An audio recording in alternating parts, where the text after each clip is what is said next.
নমস্কার বন্ধুরা, আমার একটা নতুন ভিডিওটা তোমাদের সবাইকে জানাই অনেক অনেক স্বাগত। আজকে হলো দোল পূর্ণিমা, বুঝতেই পারছো তোমরা ভিডিওটা দেখে।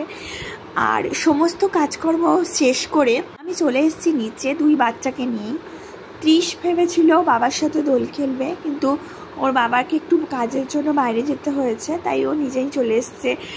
আর একটু আবির কেনা হয়েছিল, একটু আবির আর রং নিয়েও নিচে এসছে। তো প্রথমে ওকে নিয়ে একটু পাড়াতে ছোটো ছোটো বাচ্চা ছিল, খেলছিল, ওদের সাথে একটু খেলালাম, তারপরে ও নিজেই খেলছিল। আর এদিকে দেখো তানিশ একটু ঝুঁটি বেঁধে চলে এসছে, ওকেও মাখানো হয়েছে একটুখানি রং। ও রং মেখে একদম বসে আছে, ওকে একটা টিপ পরানো হয়েছিল, কিন্তু ওর দাদা আবার এসে ওকে দু চারটে রঙের দাগ লাগিয়ে দিয়েছে গালে আর কি। ছোট বাচ্চা তো তাই একটু ভয় লাগে, তাছাড়া কিছুই না। তো আর ত্রিশ একা একাই খেলছে, ওর এমনিতে বন্ধুর প্রয়োজন হয় না, ও একাই 100। তো একা একাই খেলে যাচ্ছে। এই দেওয়ালে দেখো রঙগুলোকে ছুঁড়ে ছুঁড়ে মারছে। আর আমার সমস্ত কাজকর্ম হয়েই গেছে, সকালবেলা থেকে উঠে সমস্ত কাজ করে নিয়েছি। আজকে একটু ঠাকুরকে ভোগও দিয়েছিলাম, মালপোয়া আর সমস্ত রান্না বান্নাও করে নিয়েছি। তাই 12টার মধ্যে নিচে নেমে এসেছি। আমি যদি নিচে না নামি তাহলে এই বাচ্চাদের দোল খেলা হবে না, তার জন্যই নিচে নামা। যদিও আমাদের অ্যাপার্টমেন্টের কেউই নিচে ছিল না, আমি একটু গেছিলাম।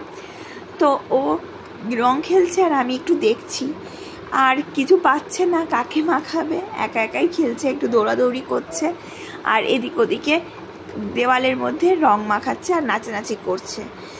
তো ওটাই ওর আনন্দ, ভালোই লাগলো যে একটা বাচ্চাটা আনন্দ করতে পারছে। আর এই যে বারবার এসে ভাইকে এরকম টিপ লাগিয়ে যাচ্ছে। তো এটা হলো আমার তানিশের প্রথম হোলি। আগের বারও হোলি খেলেছিলাম, তবে সেই সময় আমি প্রেগনেন্ট ছিলাম, তো তখনও নিচে নেমে এসেছিলাম, ত্রিশ ওর বাবার সাথে খেলছিল। তো আশা করি পরের বছর দুই ভাই মিলে খুব সুন্দর করে হোলি খেলবে, তখন ওদের কারোর প্রয়োজন হবে না, কোনো বন্ধুর প্রয়োজন হবে না, দুজনেই বন্ধুর মতো খেলতে পারবে। ওকে ওর বাবা একটা পিচকারি কিনে দিয়েছে, দেখো ওই পিচকারি দিয়ে জল নিয়ে চারিদিকে ছেটাচ্ছে। আমি বললাম যে বালতিটা নিয়ে চল, বালতির মধ্যে একটু জল টল নিয়ে রং গুলতে পারবি। তো ওই বালতিটা নিয়ে এসছে, বালতির মধ্যে একটু জল নিয়েছে, রং গুলেছে, আর চারিদিকে ছড়িয়ে বেড়াচ্ছে পিচকারি নিয়ে। আর পিচকারিটা পেয়ে কিন্তু খুব আনন্দই পেয়েছে। যতক্ষণ ওপরে ঘরে ছিল তখন ঘরেও এরকম জল ছেটাচ্ছিল, আর কিছু না পেয়ে সর্বশেষে বাবার স্কুটিটাকে পেয়েছে, স্কুটিতে এসে বারবার করে জল ছেটাচ্ছে।